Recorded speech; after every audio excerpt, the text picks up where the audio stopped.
Nah, kita curhat dulu yuk gitu.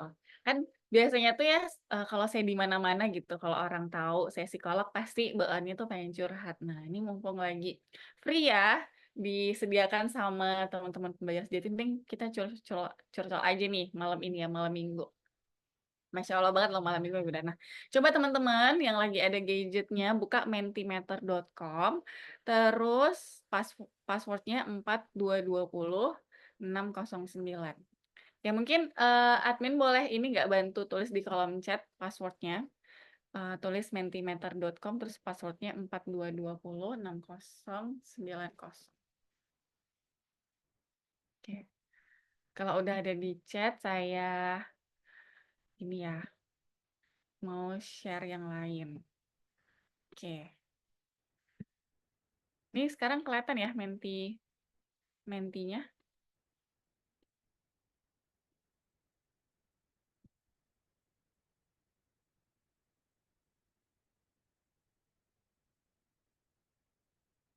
Hmm.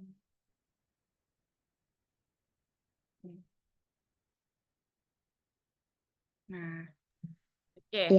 terlihat, Kak. Udah terlihat ya. Iya, terlihat. Nah, coba join di mentimeter.com terus tulis passwordnya 4220609 kodenya.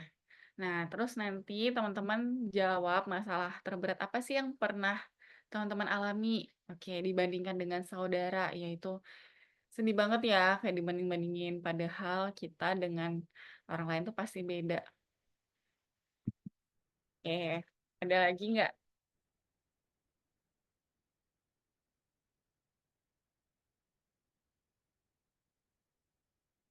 Sentimeter.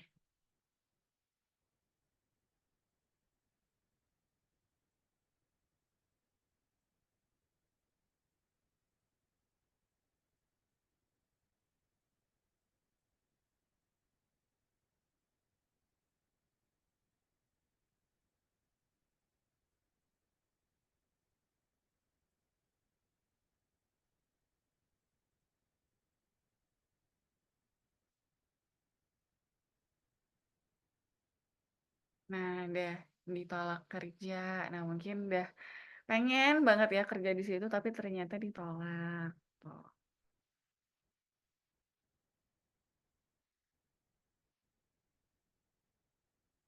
Ada lagi nggak?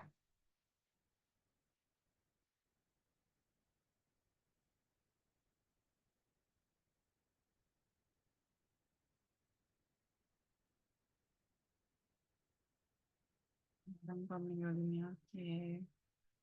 Insecure sama diri sendiri. Psikis.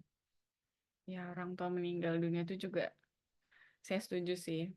Saya juga udah kehilangan ibu saya 7 tahun yang lalu dan itu adalah eh pas bukan masalah ya kayak kejadian paling sakit yang pernah saya rasain sih. Jadi setelah itu ada cobaan apapun, insya Allah tuh kayak nggak sesakit waktu kehilangan ibu. Gitu. Insecure sama diri sendiri. Ya, terus skripsi nggak selesai-selesai.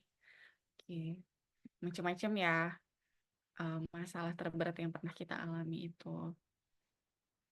Ada lagi nih yang mau share,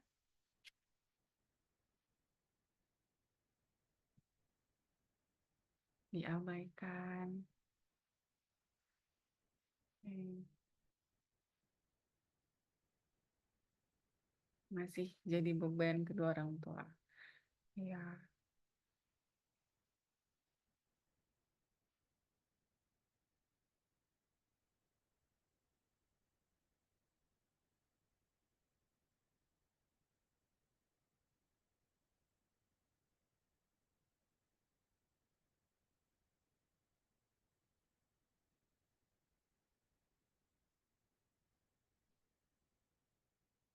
Nah, itu kayak macam-macam ya masalah yang kita alami.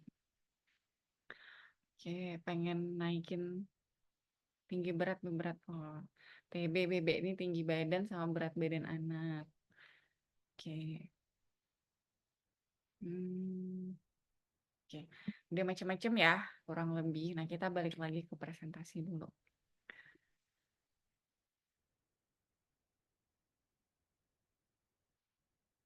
Nah, tadi kan teman-teman macam-macam ya, ada yang masalah berat badan anak, ada yang tadi tentang skripsi nggak selesai-selesai, ada yang orang tuanya meninggal.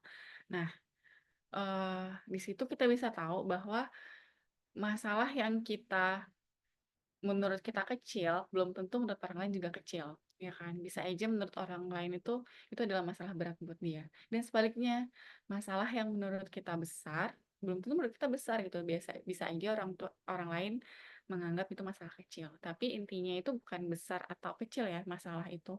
Masalah itu adalah ya tetap masalah gitu ya, namanya masalah terus kita alami itu pasti bikin kita stres gitu. Besar atau kecil masalah tuh nggak usah dipikirin karena yang namanya masalah itu tetap masalah. Oke, nah ketika teman-teman ngalamin masalah tadi ya, kayak mungkin ada yang udah terlewati gitu ya masalahnya kayak atau kejadian tidak menyenangkannya kayak orang tua meninggal gitu ya. Terus ketika dibandingin sama saudara itu kan lagi jadi down ya. Kira-kira coba boleh refleksi ke diri sendiri atau boleh tulis tulis di kolom chat ya. Gimana sih bangkitnya waktu itu? Kira-kira butuh waktu lama nggak untuk bangkit dari keadaan yang down tadi gitu? Atau cepet nih bangkitnya gitu. Nah, teman-teman boleh sharing ya di kolom chat. Atau mungkin ada yang masih belum bangkit gitu dari keadaan yang masalah berat tadi gitu. Jadi masih berkutat sama masalah itu aja terus gitu. Nah, mungkin di sini macam-macam ya keadaannya. Ada yang udah bangkit, ada yang mungkin masih kepikiran itu terus-menerus sampai sekarang. Nah, kemampuan kita gitu ya untuk bangkit dari masalah itulah yang disebut dengan resiliensi gitu. Jadi sebenarnya pada dasarnya semua orang itu punya resiliensi gitu ya, punya kemampuan bangkit dari pengalaman atau emosi negatif kayak gitu. Dan kita tuh berusaha untuk uh, menyesuaikan diri dengan perubahan gitu. Nah, karena biasanya yang bikin kita stres itu adalah karena ada perubahan dalam hidup. Misalnya dari yang belum nikah, jadi menikah itu kan ada perubahan wajar kalau stres-stres sedikit. Atau misalnya dari yang SMP masuk SMA atau dari SMA ke kuliah, kuliah kerja, itu kan pasti ada perubahan ya dalam hidup kita. Dan biasanya kalau ada perubahan tuh ada tekanan, kemudian itu bisa bikin kita stres. Kalau kita stres, kadang kita jadi down gitu ya, jadi down, terpuruk. Nah, kemampuan untuk bangkit itulah gitu ya, setelah kita down, apa yang kita lakukan gitu ya, kita akan bangkit atau kita stuck di situ aja. Kalau kita bangkitnya cepat, berarti kita punya resiliensi yang bagus gitu ya. Nah, atau ada juga yang bilang resiliensi itu adalah kualitas personal yang menyebabkan seorang itu bisa tumbuh dan berkembang meski berada dalam situasi yang sulit. Karena ternyata teman-teman secara teori pada dasarnya ternyata manusia itu ada keinginan untuk terus menjadi lebih baik, untuk terus berkembang, untuk terus thriving gitu ya dalam keadaan apapun gitu. Jadi sesulit-sulitnya keadaan kita, sebenarnya kita tuh secara apa ya? Secara naluri tuh ada pengen gitu untuk berusaha jadi lebih baik lagi. Kayak gitu. Nah, nggak cuma manusia ya, ternyata kayak teman-teman pernah nggak sih ngeliat tumbuhan gitu ya? eh Tumbuhan waktu itu ada tokoh psikologi namanya itu Rogers. Dia tuh pernah eh, ngelihat tanaman kentang. Jadi kentang itu kan kalau tumbuhnya itu butuh sinar matahari dia akan kembang mekar gitu ya, bagus gitu. Nah, waktu itu pernah dia lihat musim salju nih, musim musim dingin. Terus kentangnya itu ditanam di basement gitu ya, yang which is yang akhirnya nggak kena sinar matahari, pengap gitu. Tapi ternyata si kentang ini tuh berusaha untuk tumbuh sebaik mungkin loh, kayak gitu. Walaupun keadaannya tuh tidak mendukung, kayak gitu. Nah, jadi ternyata manusia, makhluk hidup pada umumnya tuh kayak gitu. Walaupun kita berada di situasi sulit, sesulit apapun, sejelek apapun lingkungan, kita tuh sebenarnya ada keinginan untuk terus berkembang, gitu, dan tumbuh. Nah, intinya resiliensi itu adalah kapasitas kita ya, kapasitas kita, kemampuan kita untuk pulih setelah mengalami tekanan atau kesulitan dalam hidup. Gitu. Jadi tentang gimana sih seseorang itu bisa menghadapi masa krisisnya gitu ya. Dan kembali lagi seperti sedia kala. Nah, seberapa tinggi sih resiliensi yang teman-teman miliki? Nah, ini bisa dicek ya. Jadi ternyata ada dua hal atau modal utama seseorang itu memiliki resiliensi yang baik gitu ya. Pertama adalah perseverance, yang kedua adalah regulasi emosi. Nah, perseverance itu apa? Perseverance adalah kemampuan untuk beradaptasi. Jadi, karena ada perubahan-perubahan tadi ya, misalnya ketika orang tua meninggal, jadi kita harus hidup nih tanpa salah satu orang tua kita ya. Ada perubahan kan gitu ya. Yang tadinya ada orang tua, terus nggak ada. Terus atau tadi tentang masalah anak gitu ya.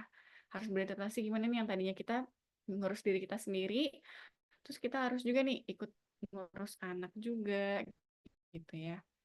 Terus atau masalah di skripsi yang tadinya itu baik-baik aja nih mungkin skripsinya atau dari kuliah biasa ikut kuliah mata kuliah biasa cuman ngerjain tugas terus ketika skripsi harus ngerjain sendiri mikir sendiri gitu kan ada perubahan. Nah gimana sih caranya kita bisa mengadjust gitu ya atau menyesuaikan diri kita dengan perubahan tersebut gitu. Jadi dengan adanya perubahan-perubahan itu bukan bikin kita makin terpuruk gitu ya tapi justru kita menyesuaikan diri. Nah, kemudian ada keadaan stabil, yaitu kita tuh punya kemampuan untuk menentukan langkah selanjutnya gitu ya. Jadi nggak cuman stuck, ya udah nih, aku udah menerima nih perubahan ini, tapi ya udah dia tetap jalan di tempat tapi nggak ada langkah selanjutnya. Jadi perseverance itu adalah kemampuan beradaptasi dan mampu mengendalikan diri untuk langkah selanjutnya. Kemudian regulasi emosi. Nah, regulasi emosi ini adalah keadaan di mana kita itu bisa mengendalikan emosi kita gitu ya. Jadi misalnya mengendalikan emosi itu gimana sih? Apakah misalnya pas aku lagi sedih, saya ngeliat nih skripsi nggak di ACC ACC dosen gitu ya. Terus kita sedih. Wajar nggak sih kita sedih? Kalau kita udah capek-capek bikin skripsi tapi masih belum di ACC juga revisi mulu. Wajar kan sedih. Nah, mengendalikan emosi itu bukan berarti kita bilang ke diri kita, enggak, aku nggak boleh sedih gitu. Aku nggak boleh sedih dengan revisi ini.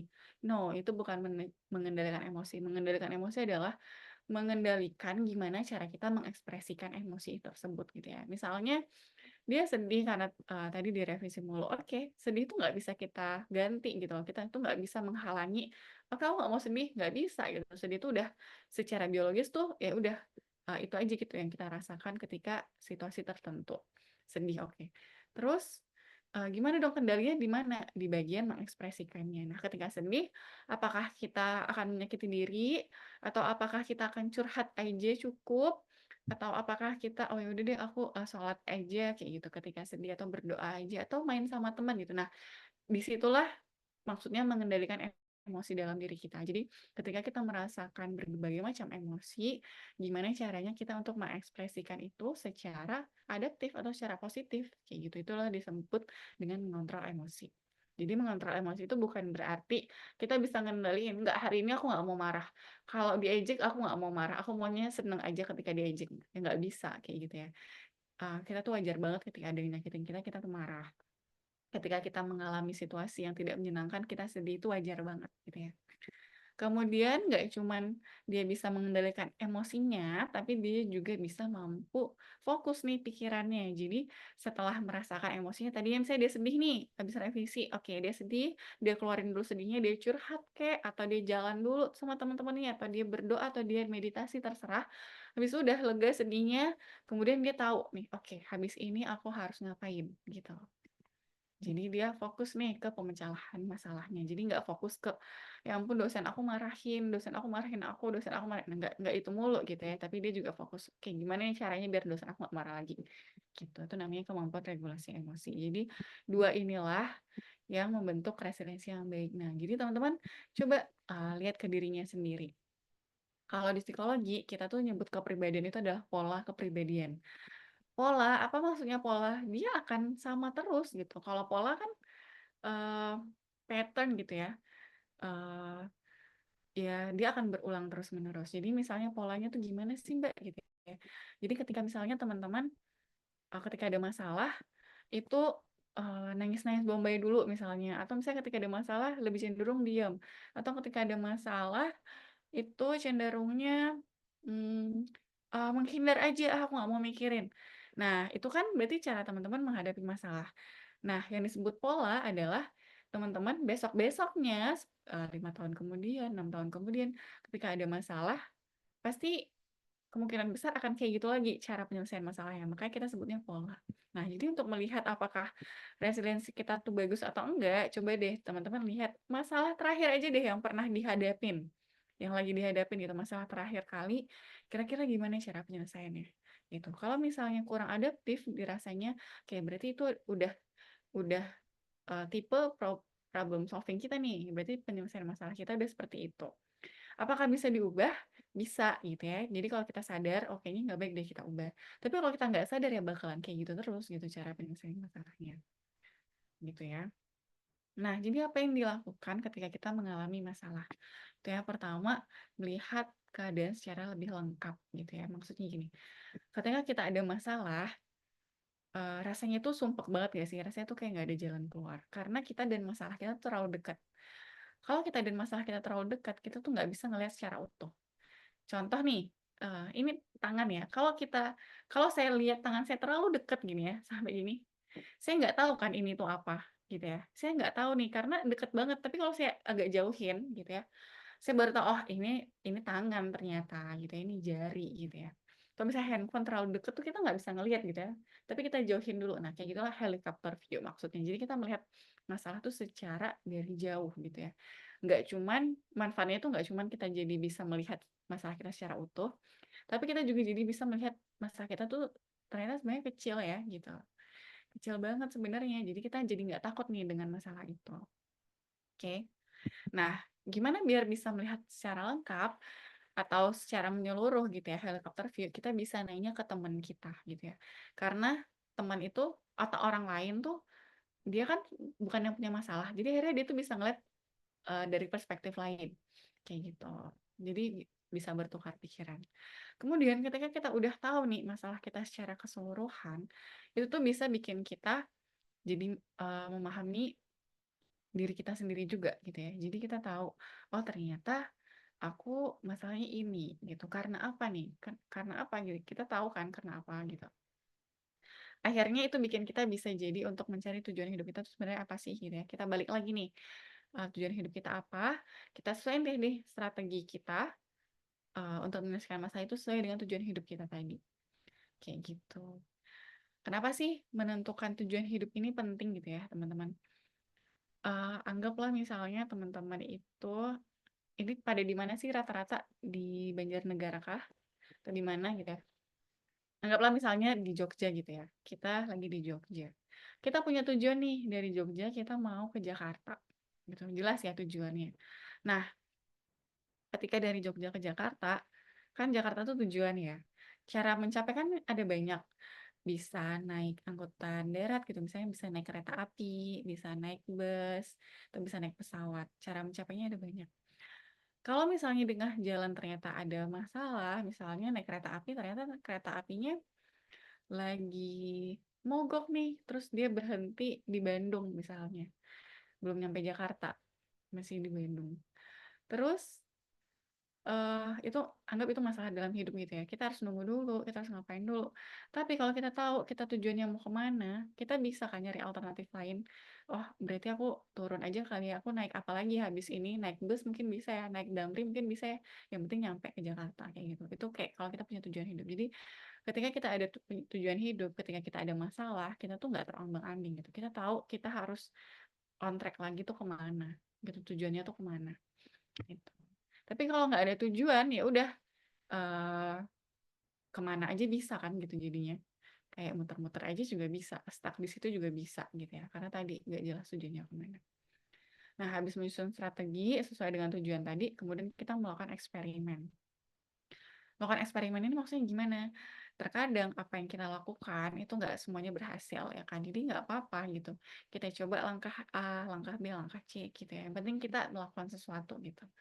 Kemudian kalau sudah melakukan, nah saatnya kita menerima hasilnya apapun itu. Nah, banyak dari kita yang berpikir bahwa usaha itu sejalan dengan hasilnya nanti, ya kan? Padahal itu adalah dua hal yang berbeda. Usaha itu adalah hal yang bisa kita kendalikan, Sedangkan hasil itu adalah di luar kendali kita gitu.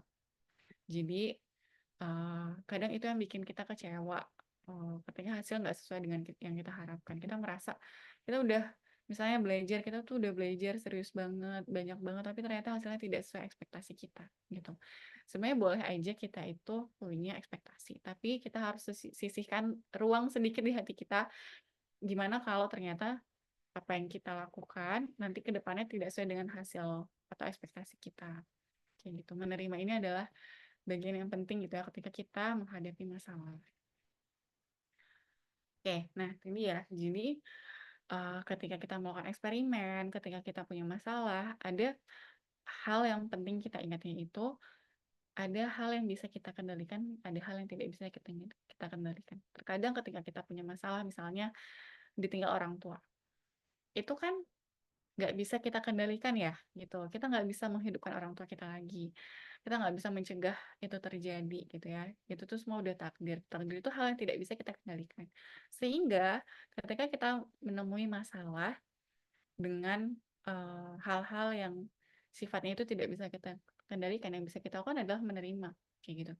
Tapi sebaliknya ketika itu hal yang bisa kita kendalikan, yang kita lakukan adalah kita berusaha nih untuk mengubah itu. Contoh misalnya masalahnya adalah tadi ya skripsi. Saya ingatnya skripsi mulu nih, jadi maaf ya tadi yang masalahnya skripsi. Kan ada yang bisa kita kendalikan yaitu kayak ya udah kita memaksa diri kita untuk nulis skripsi gitu ya. Memaksakan diri untuk bikin jadwal, nulis skripsi itu perilaku kita bisa kita kendalikan. Tapi ada juga nih bagian dari skripsi itu yang nggak bisa kita kendalikan, yaitu misalnya mood dosen gitu ya. Misalnya pas kita udah belajar gitu ya, kita udah nulis revisian, tapi ternyata mood dosennya lagi nggak enak. Nah itu kita nggak bisa kita kendalikan gitu ya. Jadi itu harus dipasrahkan gitu. Jadi di sini ada banyak hal-hal yang nggak bisa kita kendalikan. Kayak misalnya pendapat orang lain gitu ya. Nah tadi yang dibanding-bandingkan sama saudara, kita udah mau jadi jeruk termanis di dunia pun, kalau dia sukanya apel ya mau gimana gitu ya. Kadang kita ngerasa penolakan dari orang lain itu membuat kita merasa rendah diri. Padahal uh, tiap orang tuh punya pendapatnya sendiri-sendiri ya, seleranya sendiri-sendiri, dan itu nggak salah kita gitu. Jadi yang tadi ya dibanding-bandingin, mau jadi sesempurna apapun, kita nggak akan bisa mengendalikan pendapat orang lain tentang kita. Bahkan Rasulullah, orang paling baik di dunia ini, juga ada kan yang benci gitu ya. Padahal udah sebaik apa gitu. Jadi apalagi kita. Jadi pendapat orang lain itu nggak bisa kita kendalikan. Perasaan orang lain terhadap kita juga nggak bisa kita kendalikan. Gitu. Aku maunya kamu sukanya sama aku gitu. Nggak bisa gitu ya. Terus perilaku orang lain ke kita juga nggak bisa kita kendalikan. Nah, yang bisa kita kendalikan itu adalah perilaku kita, pikiran kita, dan perasaan kita tadi gitu ya. Emosi kita, gimana kita mengendalikan emosi kita. Nah, tapi masa depan, takdir, masa lalu juga nggak bisa kita kendalikan. Nah, hal-hal tidak bisa kita kendalikan itu harus kita terima. Gitu. Mungkin teman-teman pernah dengar stoicism. Nah, ini adalah bagian dari stoicism atau stoik. Oke. Nah, manfaat resiliensi apa aja sih? Pertama, kita jadi lebih bisa manage diri kita gitu ya. Perubahan. Jadi kita nggak terbawa dengan arus perubahan, tapi kita justru ngerti kalau perubahan itu bisa kok kita atur gitu ya. Terus meningkatkan kesehatan mental lebih baik gitu ya. Jadi kita nggak down terus. Terus juga meningkatkan stabilitas emosi. Nah, gimana nih latihan membangun resiliensi? Yang pertama adalah journaling. Journaling itu kita nulis apa yang kita rasakan, apa yang kita pikirkan, dan kita juga boleh loh journaling, gratitude journaling atau bersyukur tentang hari ini. Nah, dulu tuh beberapa waktu yang lalu saya tuh sering banget dengar namanya toxic positivity. Pernah dengar nggak? Kayak misalnya kita disuruh bersyukur, ih toxic banget sih disuruh bersyukur kayak gitu. Nah, padahal sebenarnya berdasarkan penelitian, bersyukur itu juga salah satu yang bikin kita bahagia loh. Ini udah ada penelitiannya gitu. Jadi sebenarnya kita tuh nggak apa-apa bersyukur. Nah, cuman bersyukur tuh sebenarnya ada caranya juga ya. Kan terkadang kita tuh bersyukur atas kejelekannya orang lain. Jadi misal orang lain ditimpa musibah, kita ngerasa kita beruntung, kita ngerasa bersyukur. Nah, itu kan berarti kita bersyukur atas masalahnya orang lain. Enggak. Jadi sebenarnya bersyukur yang lebih baik adalah kita eh, merasakan emosi yang positif atau berterima kasih atas hal positif yang terjadi di kita gitu ya. Jadi kita tuh bukan bersyukur karena ada hal negatif terjadi di orang lain, tapi bersyukur karena ada hal positif yang terjadi di diri kita. Jadi sesimpel misalnya, alhamdulillah hari ini aku bisa bangun pagi, alhamdulillah hari ini bisa ketemu teman-teman, alhamdulillah hari ini masih bisa punya kuota loh untuk internetan kayak gitu, atau hari ini masih sehat. Nah, itu kan hal-hal yang positif yang terjadi di diri kita. Nah, itulah yang disyukuri. Jadi, bersyukur itu juga, latihan bersyukur itu juga salah satu latihan untuk membangun resiliensi. Gitu. Tadi journaling tadi kayak nulis siapa yang dirasakan, apa yang dipikirkan gitu. Jadi, kalau di sini aja, di pikiran aja itu tuh kayak kayak benang kusut gitu loh. Jadi tapi kalau kita tulis tulis di kertas gitu apa yang kita rasakan, apa yang kita pikirkan itu jadi terlihat lebih konkret. Gitu. Kita jadi jelas, oh ternyata pikiran aku tuh nggak seruwet itu loh. Ternyata pikiran aku tuh nggak sebanyak itu sebenarnya kayak gitu. Journaling. Di sini siapa yang suka journaling? Nah, kalau ada yang suka journaling di ini ya, dipertahankan. Kemudian membangun support system atau terkadang tuh nggak semua keluarga tuh bisa jadi support system yang baik ya teman-teman. Saya juga sering banget dengar dapat klien dengan keluhan masalahnya itu keluarganya kayak gitu. Padahal sebenarnya kan keluarga yang harusnya menjadi support system kita. Jika keluarga nggak bisa, nggak apa-apa kita bangun yang baru gitu ya. Kita cari teman-teman yang sefrekuensi, kita cari komunitas yang satu visi misi sama kita, yang sejalan sama kita gitu. Di situ kita bangun support system. Ada satu quotes yang saya suka banget nih, menurut saya ini tuh mendefinisikan support system, yaitu ini, "Joy shared is a joy double, sorrow shared is a sorrow half," gitu ya. Jadi kebahagiaan itu ketika di-sharing-kan gitu ya, dibagikan, itu jadi bertambah gitu. Sedangkan kesedihan itu ketika dibagikan, itu justru jadi berkurang. Kayak gitu. Jadi meringankan beban kita. Nah, itulah definisi support system menurut saya. Ketika kita happy, kita bilang ke teman-teman dekat kita nih atau keluarga kita, mereka juga ikutan happy dan kita jadi happy banget gitu ya. Happy-nya tuh jadi double, senangnya jadi double. Tapi sebaliknya ya. Dan sebaliknya, ketika kita sedih, kita bagikan kesedihan kita, justru kesedihan kita tuh jadi berkurang gitu karena mereka mensupport kita. Gitu. Itu support system yang baik. Kemudian, nah ini jangan lupa untuk merawat diri kita juga gitu ya. Jadi kayak take care of basic needs atau kebutuhan dasar. Ada HALT namanya hunger, anger, lonely, dan tired. Hunger itu adalah lapar. Jadi teman-teman kalau misalnya marah-marah, tiba-tiba marah-marah aja, ingat coba dicek perutnya, lapar nggak gitu ya. Mungkin yang ibu-ibu pernah nggak sih ngerasa kalau bakalan jadi singa kalau lagi lapar gitu ya, jadi singa ke anak-anaknya kalau lagi lapar. Nah, jadi cek nih kita harus aware juga sama diri kita, sayangin diri kita, jangan telat makan gitu ya. Terus anger nih, marah gitu ya. Jadi kalau misalnya marah, marah tuh nggak bagus kalau dipendam gitu ya. Marah itu bagusnya diekspresikan. Tapi dengan cara apa dulu nih? Ada caranya. Jadi misalnya dengan bilang aja kayak gini ya, aku tuh marah banget loh sama kamu. Nah, dengan ngomong kayak gitu aja sebenarnya udah mengekspresikan marah gitu. Atau misalnya marah dia lari jogging gitu ya. Gitu. Jadi nggak baik untuk dipendam. Terus lonely. Nah, ini ya kesepian. Kalau misalnya ngerasa sepi, cari teman-temannya gitu ya. Kalau ngerasa sepi, join ke keluarga gitu. Terus ada tired, capek. Kalau capek jangan lupa istirahat gitu ya. Jadi jangan dipaksain dirinya. Kita kalau lari 5 kali lapangan bola capek nggak sih? Kalau kita nggak istirahat apa sih jadinya? Pingsan ya, pingsan gitu ya. Karena kita memaksakan diri. Psikis kita juga gitu ya. Kalau kita maksain, kita udah capek nih, kita burnout, kita paksain, dia akan pingsan sendiri gitu. Tapi pingsan dalam arti mungkin kamu bakalan jadi stres berat gitu ya, atau mungkin jadi depresi, cemas dan lain-lain gitu. Kalau fisik kan kita jelas yang lihat oh dia pingsan gitu. Tapi kalau psikis tuh eh, biasanya jadi macam-macam gitu. Tapi intinya adalah ketika kita udah kecapean, justru dia akan mengistirahatkan diri sendiri gitu. Kayak misalnya bisa jadi depresi. Nah, depresi itu kan salah satu cirinya adalah kayak energinya tuh sangat-sangat berkurang. Pengennya tuh tidur mulu.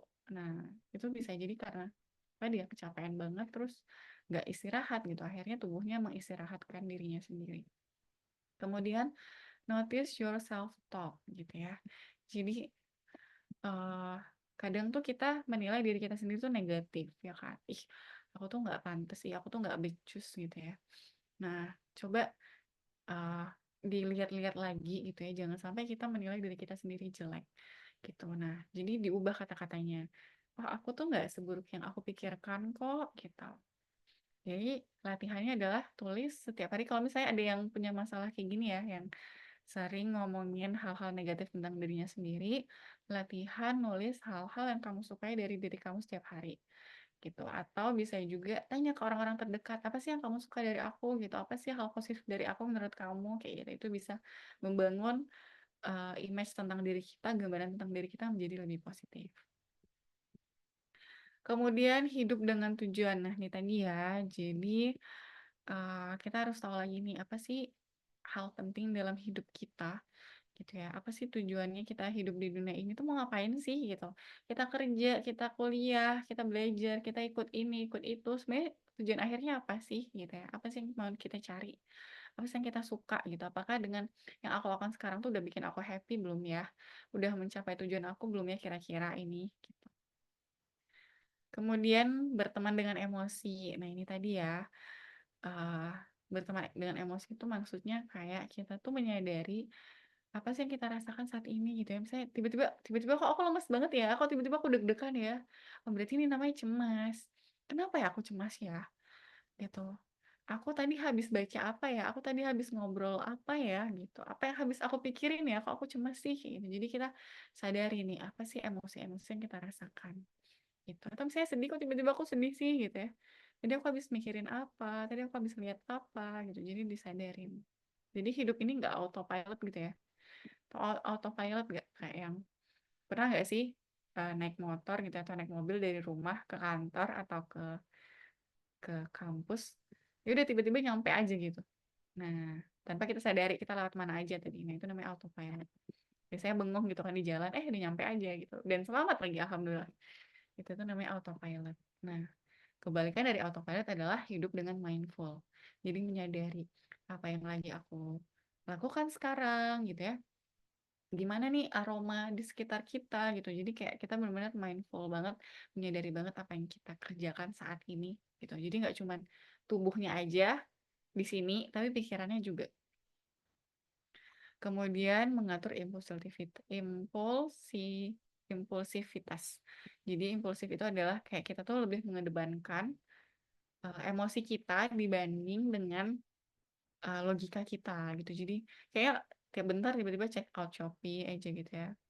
Tiba-tiba paket udah datang aja tiap hari gitu. Padahal kita nggak butuh-butuh banget gitu. Impulsif. Kemudian belajar menyelesaikan masalah. Nah ini ya, jadi jangan lari. Itu secara umum penyelesaian masalah itu ada dua jenis, flight dan fight. Flight itu adalah fight dulu ya. Fight itu adalah kita melawan gitu ya. Jadi maksudnya ada masalah ya udah kita berani gitu buat hadapin. Kita ada masalah sama teman kita berani untuk komunikasiin sama teman kita. Apa sih masalahnya gitu atau sama keluarga gitu. Apa masalahnya kita berani buat hadapin. Tapi kalau flight itu sebaliknya dia terbang. Terbang. Jadi maksudnya tuh dia menghindar gitu ya. Padahal kita mau terbang kemana pun masalahnya tuh tetap akan di situ gitu. Kamu mau terbang kemana pun Jogja bakalan tetap di situ kan gitu. Nah, itu masalah juga gitu. Kita mau menghindar gimana pun, masalahnya itu akan tetap sama. Masalahnya akan tetap di sana, gitu. Nggak akan selesai kalau kita nggak nyelesain. Jadi belajar untuk menyelesaikan masalah. Jadi gimana nih? Pertama, tulis nih masalahnya apa. Terus gimana nih perasaan kita terhadap masalah itu. Terus kita pikirkan deh kira-kira apa ya hal buruk yang akan terjadi dengan ketakutan kita itu atau dengan pikiran kita itu. Nah, kemudian sebaliknya nih kita tulis juga apa kira-kira hal terbaik yang akan terjadi. Nah, terus ideal skenario-nya tuh adalah tengah-tengah. Kira-kira di antara terburuk dan yang terbaik tadi, kira-kira tengah-tengahnya apa sih yang mau memungkinkan terjadi gitu ya. Misalnya nih, eh tadi dia skripsinya nggak selesai-selesai gitu ya. Apa sih hal terburuk yang akan terjadi kalau misalnya skripsi nggak selesai? Oh ya udah berarti aku DO gitu ya, itu hal terburuk. Tapi hal terbaiknya apa sih? Hal terbaiknya skripsi aku selesai gitu ya. Skripsi cepat gitu misalnya selesai besok jadi itu hal terbaik yang pernah terjadi. Nah, idealnya apa? Tengah-tengah ya. Ideal skenario itu adalah tengah-tengah antara yang tadi di DO dan skripsi cepat jadi. Berarti tengah-tengahnya adalah oh skripsinya bisa jadi mungkin agak telat lagi ya, mungkin sebulan lagi kayak gitu. Gitu. Jadi kayak kira-kira skenario yang ideal yang akan terjadi. Kemudian mengasah kemampuan coping atau menambah kemampuan coping. Coping ini adalah hal yang kamu lakukan ketika kamu tuh lagi merasakan emosi yang negatif. Jadi yang bisa meredakan emosi kamu, misalnya ketika lagi sedih dengan nangis, habis itu makan, kamu jadi lebih baik lagi gitu ya. Tapi misalnya ketika lagi marah, kamu cukup kayak marah-marah sama diri sendiri, ngedumel, terus kamu jadi lebih baik lagi. Atau ketika cemas, kamu dengerin lagu, jadi ngerasa lebih baik kayak gitu. Jadi coping itu gitu. Atau misalnya ketika lagi bosen atau kayak lagi stres, kayaknya lagi rungsing banget gitu, kepala penuh, masak masak gitu, masak yang sederhana, jadi ngerasa lebih baik kayak gitu. Nah, jadi kemampuan coping itu adalah uh, kemampuan hal yang kamu lakukan untuk membuat kamu merasa lebih baik gitu. Terus set goals atau menetapkan tujuan tadi ya. Uh, target target 6 bulan ke depan atau bulan depan. Jadi kita tuh nggak apa-apa bikin target itu jangka pendek, minggu depan atau bulan depan gitu tuh nggak apa-apa. Gitu. Jadi belajar untuk bikin goals. Nah, masalah itu akan selalu ada ya teman-teman gitu ya. Jadi hal negatif dalam hidup kita itu akan selalu ada karena dunia itu bukan tempat kembali. Dunia ini memang isinya tuh ujian, cobaan kayak gitu ya. Jadi akan ada aja masalah di depan kita nanti. Nah, tapi bukan berarti masalah itu adalah akhir segalanya ya. Justru gimana cara kita menyelesaikan masalah. Disitulah kayak salah satu inti dari hidup ini gitu ya. Jadi karena mau sebesar apapun badai di luar sana gitu ya, yang bisa kita lakukan adalah mengadjust atau menyesuaikan layar kita kan gitu. Kalau misalnya ibaratnya kapal, sebesar apapun ombak, sebesar apapun badai, yang bisa kita lakukan cuman gimana caranya menjalankan kapal ini menyesuaikan layarnya biar nggak tenggelam kayak gitu. Kita nggak bisa ngontrol ombaknya gimana, kita nggak bisa ngendaliin badainya gimana, tapi kita bisa ngendaliin diri kita sendiri, apa yang akan kita lakukan, kita mau kayak gimana menghadapi masalah itu gitu. Itu yang bisa kita lakukan. Oke, baik ya. Oke, ini udah berakhir materinya. Mungkin kita pakai waktunya untuk sharing-sharing kali ya tentang masalah-masalah yang teman-teman hadapi selama ini. Terima kasih Kak Gita. Materi yang sangat keren, daging banget ya teman-teman tentang resiliensi. Dan mungkin teman-teman ada yang mau sharing malam ini dengan Kak Gita, dipersilahkan atau ada yang bertanya. Dan saya lihat di obrolan kita ada yang bertanya. Saya izin membacakan ya Kak ya.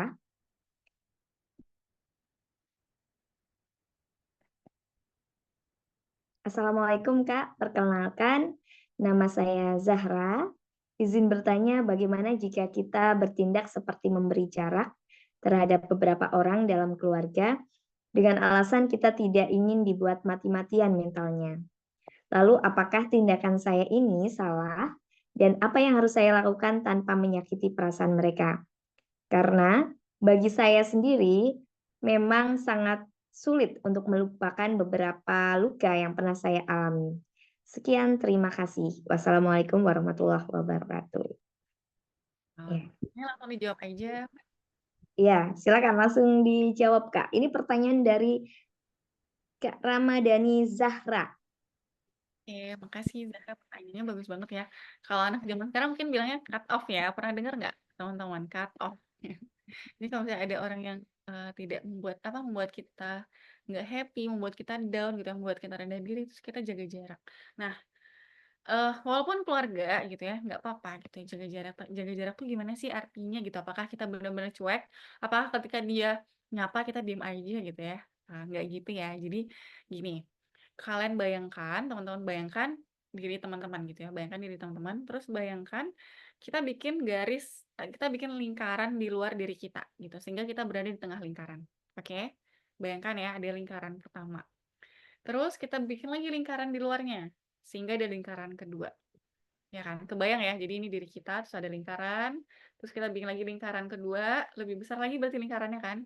Kita bikin lagi lingkaran ketiga, lebih besar lagi kan. Kita bikin lingkaran keempat, berarti lebih besar lagi. Oke. Kebayang ya? Nah, lingkaran itu maksudnya apa sih? Lingkaran-lingkaran itu adalah kita bisa bikin itu tuh adalah orang terdekat kita. Jadi lingkaran pertama itu adalah lingkaran orang-orang terdekat kita. Orang terdekat kita tuh gimana? Yang bisa kita sharing apapun gitu ya. Jadi terserah definisi teman-teman kan pasti punya punya definisi masing-masing ya. Orang terdekat itu seperti apa, siapa aja dan dia bisa di-sharing apa aja gitu ya. Misalnya kayak saya nih punya sahabat dekat gitu ya. Cuman 4 orang. Nah, itu tuh dia bener-bener tahu semuanya gitu ya. Kayak apa yang saya rasain, masalah-masalah dalam hidup saya gitu ya, sambat-sambat tuh mereka tahu. Tapi ada lagi lingkaran kedua nih, lingkaran kedua tadi kan lebih besar ya dan dia lebih jauh jaraknya kan dari saya ya, dari yang lingkaran pertama tadi. Lingkaran kedua itu saya isi adalah teman-teman kantor gitu misalnya.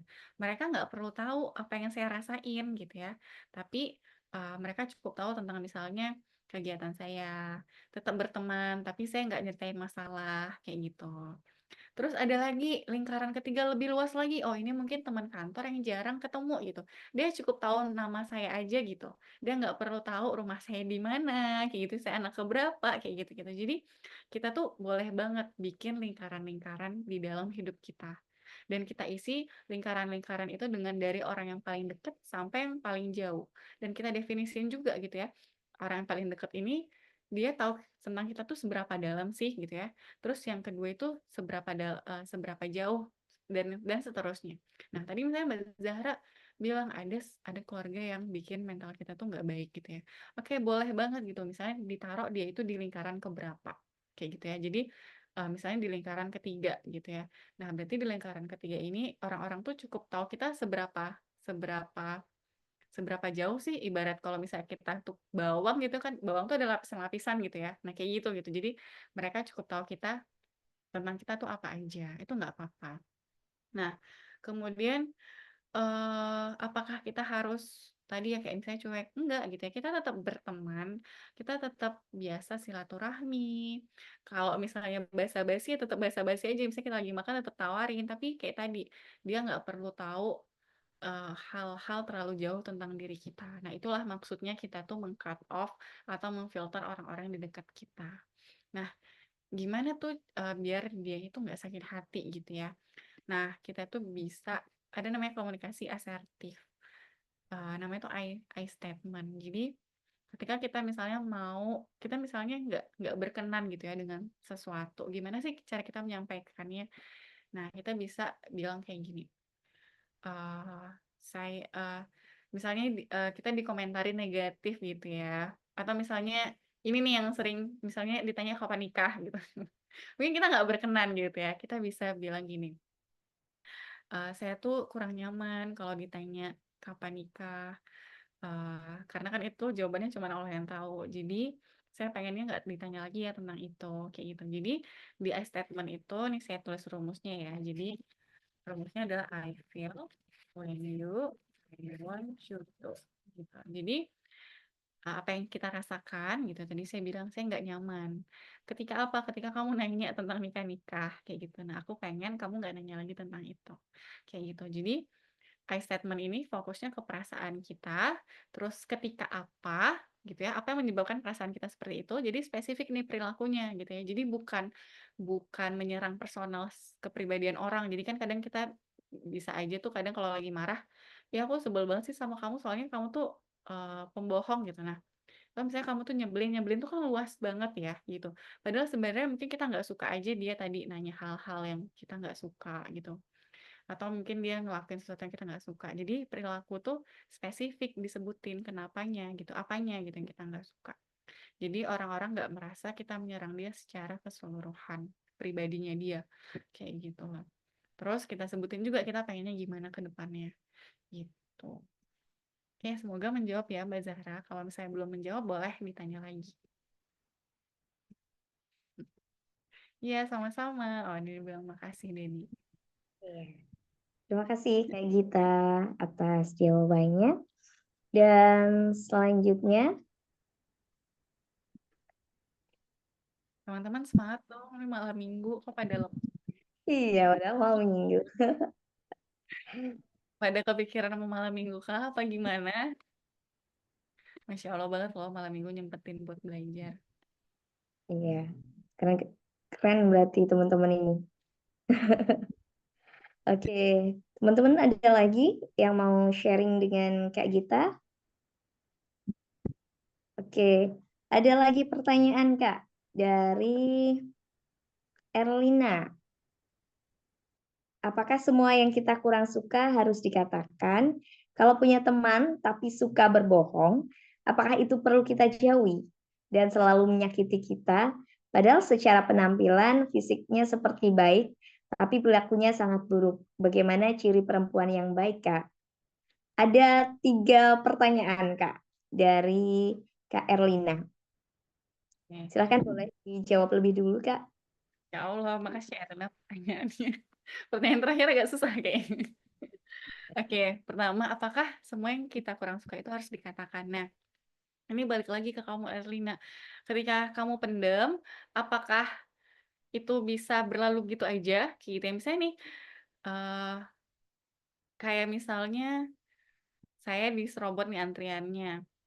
Saya sebenarnya bisa aja negur kan, tapi sebenarnya saya nggak suka dan saya bisa aja negur, tapi menurut saya kalau saya negur nanti masalahnya semakin besar dan saya oke dengan hal itu gitu. Saya nggak masalah memendam itu dan saya bisa ngelupain. Berarti nggak perlu dibilangin juga. Tapi ketika misalnya kamu pendam dan itu kamu kepikiran terus, berarti itu saatnya kayaknya kamu harus ngungkapin nih ketidaksukaan kamu itu gitu. Jadi tergantung kita masing-masing. Ketika kita bisa let it go atau kita legowo dengan hal yang tidak kita suka, kita benar-benar nggak kepikiran ya, kita benar-benar maafin, ya udah nggak dibilang nggak apa-apa. Tapi kalau itu mengganjal di kamu, saatnya kamu bilang. Tapi ingat, kita bilang sesuatu yang kita nggak suka, bukan tujuannya itu untuk mengubah mereka ya, tapi untuk biar kita lega aja. Karena ketika kita bilang, misalnya ini, aku nggak suka deh kamu ngejek aku terus, itu dia belum tentu loh akan berubah gitu. Tapi setidaknya kita lega. Kita tahu, dia tahu kita tuh nggak suka gitu. Oke, itu yang pertanyaan pertama ya. Jadi, apakah semua yang kita kurang suka harus dikatakan? Berarti jawabannya nggak juga gitu ya, tergantung gitu. Apakah itu membuat kamu eh, apa stres gitu ya, nggak enak? Nah, itu saatnya diungkapkan. Oke, dan ketika mengungkapkan itu nggak mesti ke orangnya langsung. Kamu bisa curhat misalnya, atau misalnya kamu bisa nulis di jurnal gitu ya, kamu tadi nggak happy karena apa. Kalau misalnya itu selesai gitu ya, kamu selesai itu gimana sih maksudnya? Kamu udah nggak ngerasain mangkel lagi, kayak makan hati lagi gitu ya. Hatinya udah lega, itu berarti nggak apa-apa gitu. Kemudian kalau punya teman suka berbohong, apakah perlu kita jauhi? Dan dia tuh selalu nyakiti kita gitu ya, padahal dia kayaknya baik. Nah ini, eh teman-teman coba dilihat lagi ya pertemanannya. Kalau misalnya teman-teman punya teman yang bikin kalian rendah diri gitu ya, yang bikin kalian itu nggak nyaman, yang bikin kalian itu misalnya malu atas pencapaian kalian. Kadang kan kita punya teman yang cie juara ini gitu ya, cie apa ya, kadang kita nggak nyaman gitu ya, dan itu bikin kita merasa rendah diri. Nah, itu berarti bukan teman yang bukan teman yang baik gitu ya. Apakah kita musuhi? Nggak perlu. Kita tetap berteman, cuman kayak jaga jarak aja tadi kayak Zahra gitu ya, kayak di cut off gitu. Dia nggak perlu deket sama kita, nggak perlu terlalu deket sama kita. Nah ini balik lagi. Kalau misalnya kamu oke gitu ya dengan teman yang suka berbohong ini, kayak misalnya eh kamu bisa handle gitu kebohongannya dia, kayak kamu tahu dia bohong dan kamu nggak masalah dibohongin ya nggak apa-apa gitu ya berteman aja. Tapi ketika misalnya dia jadi manfaatin kamu selalu kayak dibohongin mulu dan itu merugikan kamu, ya saatnya kita menjaga jarak gitu ya. Karena gini ya teman-teman, nggak semua orang itu nggak semua manusia itu nggak ada yang sempurna. Namanya manusia itu nggak ada yang sempurna. Teman-teman kita pasti punya kekurangannya, ya kan? Kita juga punya kekurangan gitu kan. Nggak mungkin kita nggak suka dikit langsung jauhin. Nanti lama-lama kita nggak punya teman gitu ya. Jadi ada beberapa yang harus bisa kita toleransi nih, kayak gitu. Jadi berteman itu carilah yang sefrekuensi gitu ya sama kalian, yang cocok-cocokan. Karena ketika cocok, ada hal negatif dari diri dia tuh biasanya kita nggak terlalu masalah kayak gitu. Jadi gitu ya. Terus bagaimana ciri perempuan yang baik? Masya Allah, ini agak sulit ya. Pertanyaannya, perempuan yang baik tuh gini, tiap baik itu juga subjektif banget ya, Erlina. Jadi mungkin menurut saya yang baik itu adalah oh yang dia percaya diri atau oh yang dia itu nggak egois. Nah, tapi kan mungkin menurut Erlina beda lagi. Kayak gitu perempuan yang baik itu seperti apa? Menurut Erlina sendiri perempuan baik yang baik itu seperti apa gitu? Erlina kira-kira punya role model nggak dalam hidup? Kayak gitu. Punya kayak ada kagum nggak sih? Pernah kagum nggak sih sama seseorang kayak gitu? Nah, mungkin eh, itu yang perlu dilihat lagi. Karena kalau saya bilang perempuan yang baik seperti apa, belum tentu teman-teman yang lain setuju gitu ya. Menurut saya perempuan yang baik yang misalnya yang bisa masak gitu. Nah, kan itu subjektif banget ya. Kayak gitu. Jadi nggak ada ciri-ciri perempuan yang baik gimana. Tapi kalau misalnya kita balik lagi, misalnya tujuan hidup kita itu adalah akhirat gitu ya. Berarti kan dasar kita adalah berarti perempuan yang baik adalah muslimah yang baik kayak gitu ya. Jadi tiap orang tuh beda-beda definisi perempuan yang baiknya gitu. Tergantung tujuan hidupnya, tergantung value hidupnya apa, Erlina. Oke? Oke, baik Kak Gita. Ini juga selanjutnya kita beralih ke Kak Yusrina. Halo Kak, saya Yusrina mau bertanya, strategi coping seperti apa yang sekiranya dapat kita lakukan ketika kita merasa stres dan ingin menyerah karena berkali-kali gagal meraih tujuan hidup kita?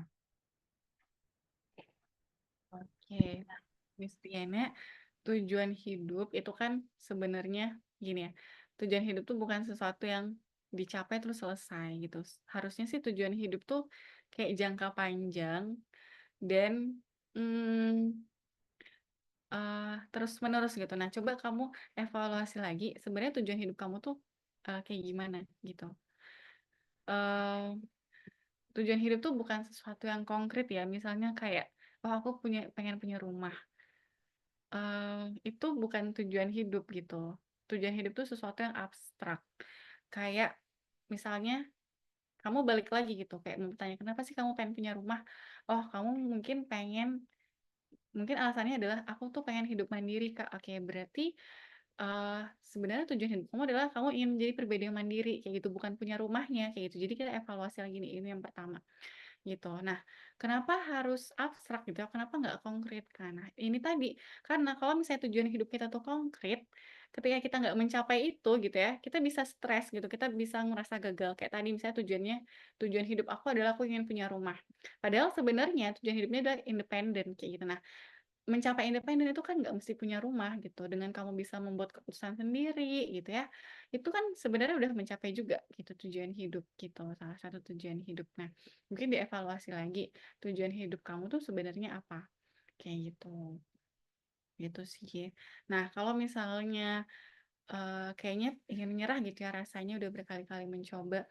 Kalau saya itu tuh eh, strategi coping saya tuh adalah kalimat-kalimat gitu ya, kalimat-kalimat yang bikin saya tuh semangat gitu. Misalnya ada beberapa, saya ada banyak sebenarnya yang bisa bikin saya semangat. Pertama kayak saya tuh percaya Allah nggak akan ngasih cobaan, ujian kalau saya tuh nggak mampu kayak gitu ya. Jadi ketika misalnya saya rasanya menyerah, saya ingetin lagi ini tuh pasti saya bisa. Ini tuh Allah yang ngasih, Allah yang nempatin saya di sini.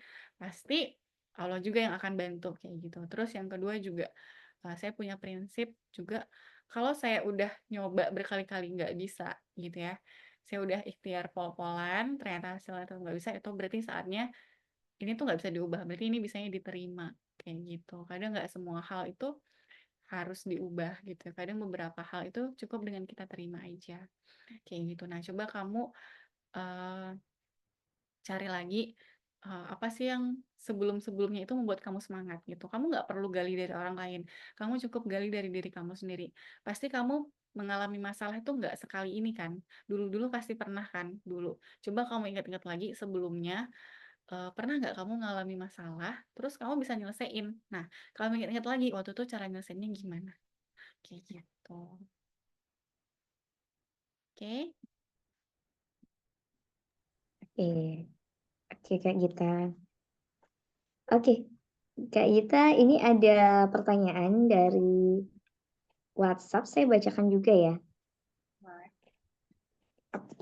Oke, dari Endah Kinaya. Assalamualaikum Kakak, bagaimana cara kita agar bisa fight lebih keras dari suatu masalah, bukan malah flight, karena terkadang orang cenderung lebih memilih untuk flight berharap masalah akan memudar dengan sendirinya. Ya, berarti yang like itu orang lain ya. Iya, Ya. Nah, balik lagi tadi, kita tuh nggak bisa mengubah orang lain ya. Kita nggak bisa ngendaliin orang lain itu seperti apa. Jadi, tapi ini penting ketika kita misalnya mencari pasangan gitu ya. Karena ketika kita berpasangan gitu ya, itu kan pasti ada konflik. Nah, kita lihat nih dia tipenya yang gimana. Kalau dia tipenya yang flight dan kita fight, itu insya Allah nggak akan ketemu gitu ya. Karena dia nggak akan mau ngadepin masalah kecuali kamu mau menerima dia apa adanya kayak gitu. Jadi cari yang sama-sama fight gitu mau ngadepin masalah. Tapi kalau di tipikalnya yang fight kita tuh sulit untuk mengubah kecuali dia mau apa berubah dengan sendirinya gitu ya. Jadi orang lain tuh bisa berubah ketika dia sendiri yang mengusahakan. Tapi kalau dari kita tuh kayaknya agak agak sulit gitu ya. Kalau kita misalnya bilang ini tuh masalah harus diselesaikan loh kayak gitu lah. Kalau dia tipenya yang flag ya dia bakalan kabur terus gitu.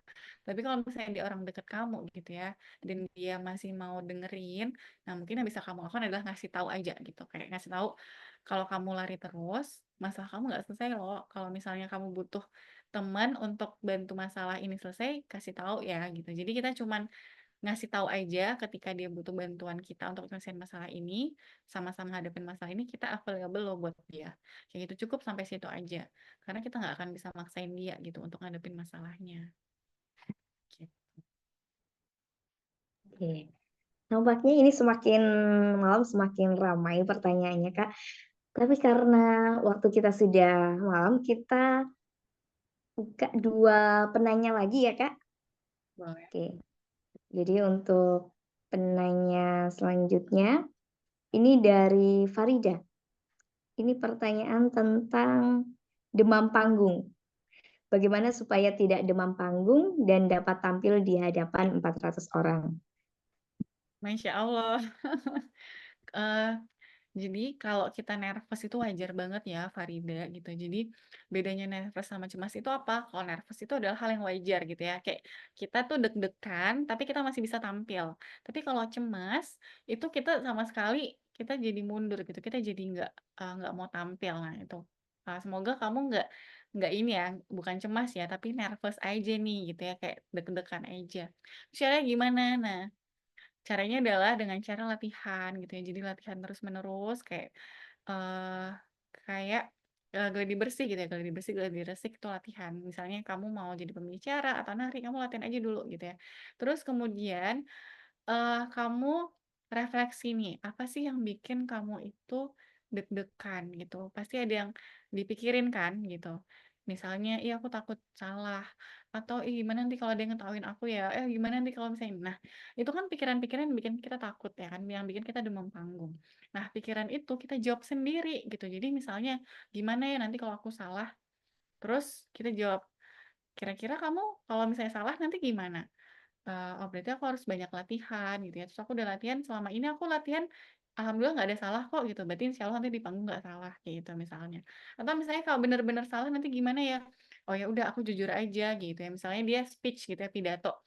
Oh ya udah berarti misalnya kalau aku salah ngomong ya udah nggak apa-apa aku tinggal bilang maaf. Maksud saya ini kayak gitu. Jadi kayak kekhawatiran kita itu kita tulis terus kita jawab sendiri. Solusinya tuh apa sih gitu atas pertanyaan-pertanyaan dalam pikiran kita yang membuat kita takut. Gitu. Oke, Farida, semoga menjawab ya.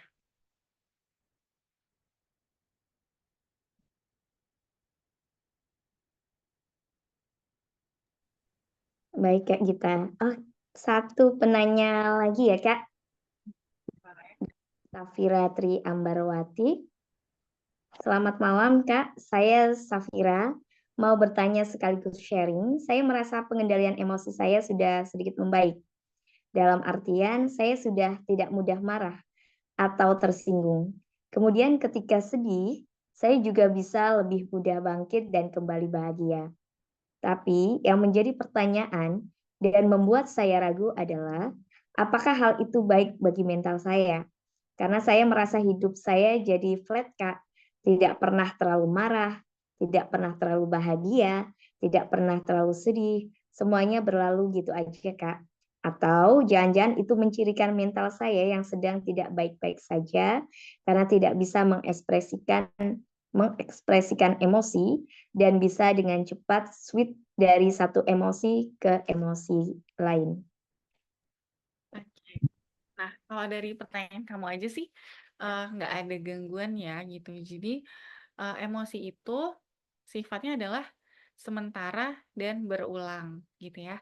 Sementara itu gimana? Sementara itu adalah pernah nggak sih kamu tuh nangis tuh sampai 5 hari nangis terus? Nggak pernah ya? Kalau misalnya sedih tuh paling nanti kita bisa beberapa jam bisa balik lagi atau beberapa hari bisa balik lagi. Dia sementara aja, dia akan pergi gitu ya, datang dan pergi. Berulang tuh gimana? Dia akan datang lagi gitu ya. Jadi misalnya, hari ini sedih, besok-besok mungkin kita akan sedih lagi. Hari ini bahagia, besok-besok pasti ada aja yang bikin kita bahagia. Itu yang maksudnya emosi itu sementara dan berulang.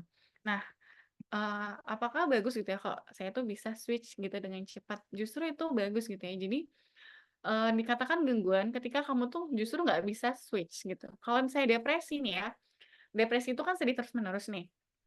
Sedih terus-menerus. Eee, Misalnya dia sedih nih, dia sedih turun gini ya. Nah, ketika dia depresi, sedihnya tuh sulit buat naik lagi gitu. Jadi, turun terus gitu, naik lagi tuh sulit gitu. Dia berusaha untuk makan yang enak, dia berusaha untuk nonton, sedihnya tuh tetap di sini. Tapi kalau kita lagi nggak depresi, kita kan kadang sedih ya, sedih, habis itu kita bisa bangkit lagi gitu. Misalnya kita sedih karena kehilangan sesuatu, atau misalnya kita sedih habis nonton film, kita sedih kan, tapi kita bisa mood kita bisa membaik lagi. Itu adalah justru itu yang, tidak gangguan, kayak gitu. Nah, tadi kamu bilang, eee, rasanya flat gitu ya, tidak terlalu sedih, tidak terlalu seneng. Justru yang terlalu banget itu yang nggak baik. Jadi tadi ya kalau terlalu sedih bisa depresi, terlalu senang itu namanya manik gitu. Jadi yang terlalu banget di titik ekstrim itu sebenarnya juga nggak baik. Nah, tapi kalau misalnya kamu ragu, ini tuh harus dicek dulu flat kamu tuh seberapa sih gitu. Jangan-jangan misalnya, "Iya nih Kak, misalnya kamu ada sesuatu yang sedih, sedihnya tuh hal biasa, kamu nggak terlalu sedih. Jadi harus dilihat juga ya, konteksnya tuh apa, kesedihan kamu tuh se apa tadi, kayak nggak terlalu sedihnya itu ketika apa gitu. Misalnya ketika, kaki kamu diinjek, kamu sedih tapi nggak terlalu sedih itu wajar ya, wajar gitu. Tapi misalnya kamu apa ya, misalnya kamu dimaki-maki di depan, depan banyak orang, itu kan rasanya malu banget ya, malu banget dan mungkin sedih banget juga. Tapi kamu biasa aja. Nah, itu yang perlu dipertanyakan gitu. Jadi kita harus tahu dulu nih, sedih sedih, sedih, seneng itu kan, ibaratnya tuh ada level-levelnya lah ya gitu, kayak kamu bilang ada yang biasa aja, ada yang ekstrim banget. Nah, itu tuh kan juga tergantung konteksnya gitu, ketika ada kejadian apa, kamu emosinya gimana, kayak gitu. Atau misalnya nih, orang tua meninggal itu kan sedih banget ya, sedih banget, sedih banget.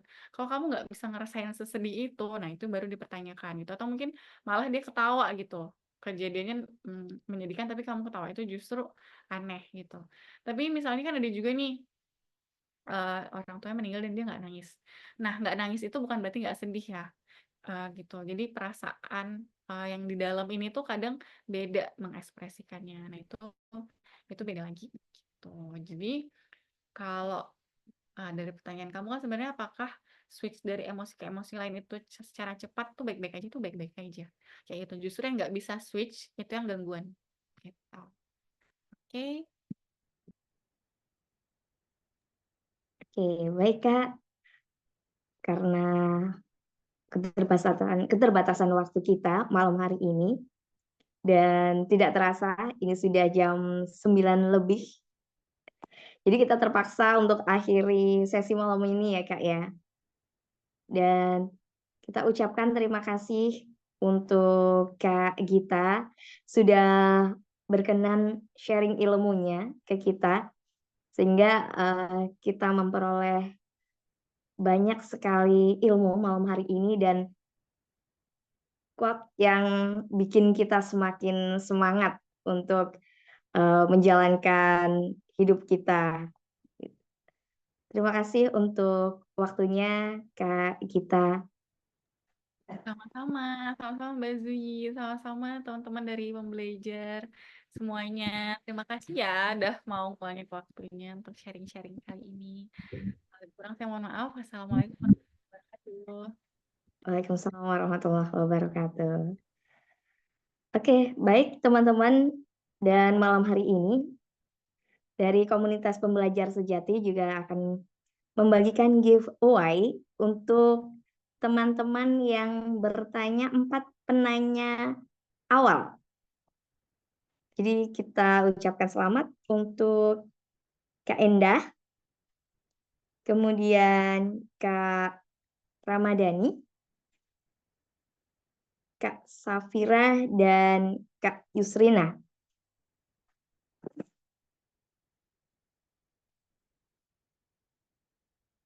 Dan ini ada tambahan 2 tambahan giveaway. Kita berikan untuk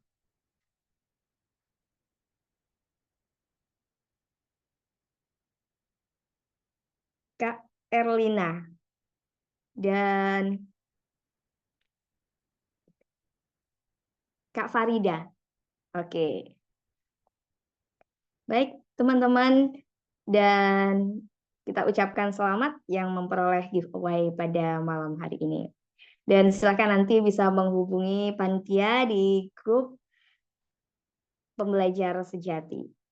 Baik, sebelum kita akhiri, kita ada sesi foto bersama terlebih dahulu. Kak, kita mohon berkenan juga untuk ikut berfoto bersama. Oke.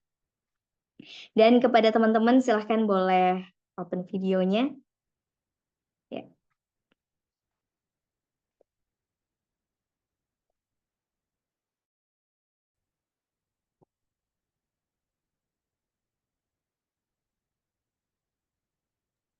Oke, boleh dibantu dihitung, Kak. Siap-siap teman-teman. Yang lain mungkin ada yang mau buka kamera lagi. 1, 2, 3.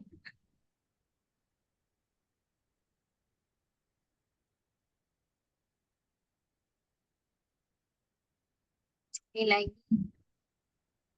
1, 2. Terima kasih.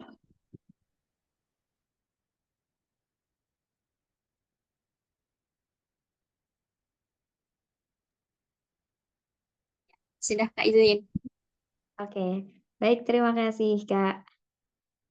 Baik, oke, kita akhiri malam hari ini dengan akhirnya kita sudah sampai di penghujung acara dan kita akhiri dengan membaca hamdalah bersama. Alhamdulillahirabbil alamin. Dan saya mohon maaf apabila ada kata-kata yang kurang berkenan. Wassalamualaikum warahmatullahi wabarakatuh. Sampai ketemu bulan depan.